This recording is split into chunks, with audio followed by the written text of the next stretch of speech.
Et lief net alles no Plan fir d'Westhaus am Kontext vum Krich géint den Iran. Haut huet den Donald Trump sech zu Washington beschwéiert, et wild Kee vun den alliéierte Matmechen an Raklammen an de Krich. Gestert Jenëlle wo gefrot fir d'Stroos vun Hormuz rëm opzekräen. Mit dotzwen an der Norrichten aus der Welt vum Petzberz. Nach Göster gouf hëllef gefrot haut an engem Motzbreif huet den Trump reagiert geschriwen, bereicht keng Hëlle vun der NATO a vu kengem.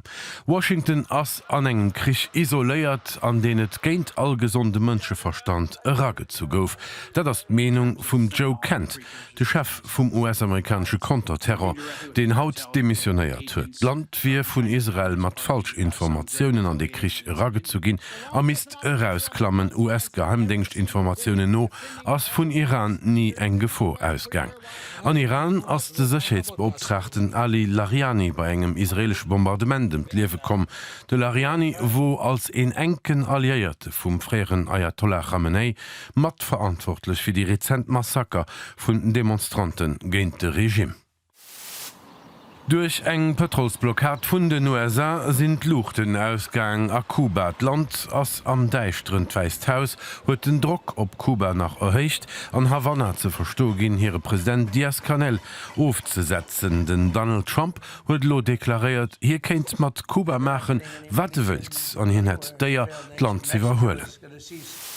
Vom Sponsor vun den Taliban an Afghanistan ass Pakistan lo zu hirem battere Feind ginn. Islamabad huet an der Nøcht e Spidol an der afghanische Hauptstadt Kabul aus der Luft attackiert.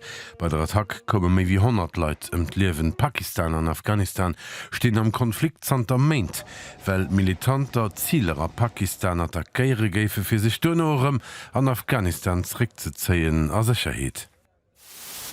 Bei Canterbury am Südoste vun England warnen die britische Autoritéite virun der Gefo vun Hirnhautentzündungen.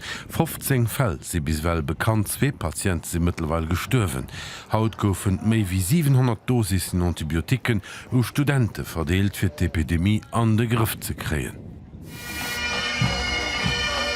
An Eichner sagt dann haut 17. März ass St. Patrick's Day, den irischen Nationalfeiertag gëtt awer bei weitem net nimmen op der geringer Insel am Atlantik gefeiert, mir mittlerweile weltweit.